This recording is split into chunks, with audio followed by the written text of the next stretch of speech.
প্রিয় দর্শক, আসসালামু আলাইকুম। আজ আমি এই মাছগুলো নিয়েছি, সরপুঁটি মাছ। এগুলি আমি সবজি দিয়ে রান্না করব।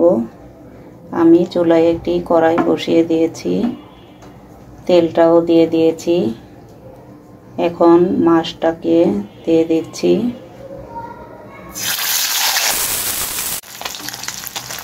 দেখুন আমার মাছটা উল্টে দিচ্ছি, এক পাশ হয়ে গিয়েছে।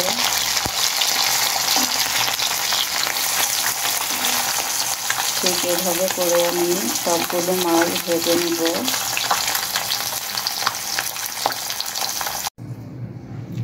দেখুন আমি চুলায় একটি পাতিল বসিয়ে দিয়েছি, এখানে আমি তেলটাও দিয়ে দিয়েছি।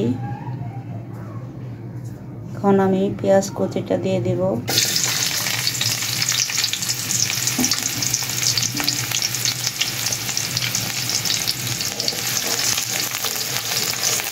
এখানে আমি মাছ ভাজা যে তেলটা ছিল সেই তেলটাও দিয়ে দিয়েছি।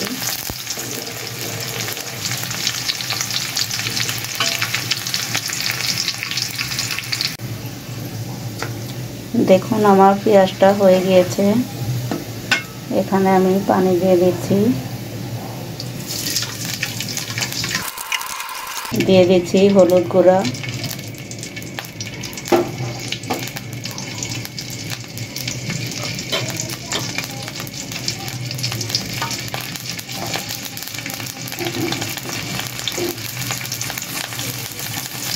দিয়ে দিচ্ছি মরিচ গুঁড়া,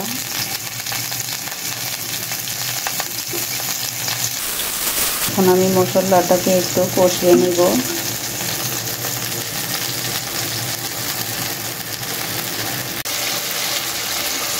দেখুন আমার মশলাটা কষানো হয়ে গিয়েছে। এখানে আমি লবণটা দিতে ভুলে গিয়েছিলাম, দিয়ে দিলাম। আজকের তরকারিতে আমি আদা রসুনটা দিইনি, ইচ্ছা করেই দিব না। এখন আমি এখানে কফি, সিম, আলু নিয়েছি, এটাকে দিয়ে দিচ্ছি।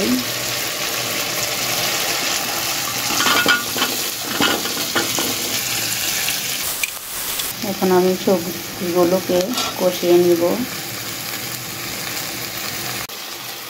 এখন আমার তরকারিটা কষানো হয়ে গিয়েছে।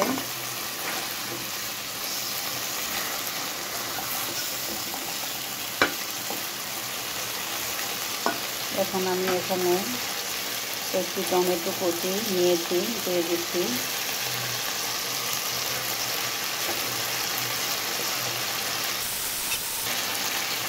এখানে পানিটাও দিয়ে দিব। এখানে আমি আদা রসুনটা দিইনি, এই জন্য নতুন ফুলকপি আর সিমের এটা সুগন্ধ আছে। আদা রসুনটা দিলে আমার কাছে মনে হয় এই সবজির সুগন্ধটা নষ্ট হয়ে যায়, তাই আমি দিলাম না। আপনাদের ভালো লাগলে দিয়ে নেবেন। আমি মাছটা একটু পরে দিয়ে দিচ্ছি। দেখুন আমি এখন মাছগুলো দিয়ে দিব।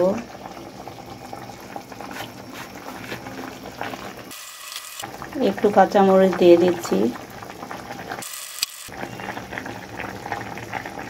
এখন আমি ঢাকনা লাগিয়ে দিব। চলে আসছি কিছুক্ষণ পরে, দেখব তরকারিটা কেমন হয়েছে। তরকারিটা হয়ে গিয়েছে।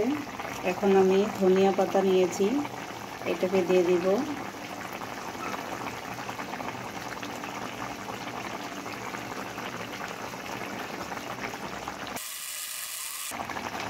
এখন আমি তরকারিটা কিছুক্ষণ ঢেকে রাখবো। দেখুন আমার তরকারিটা হয়ে গিয়েছে।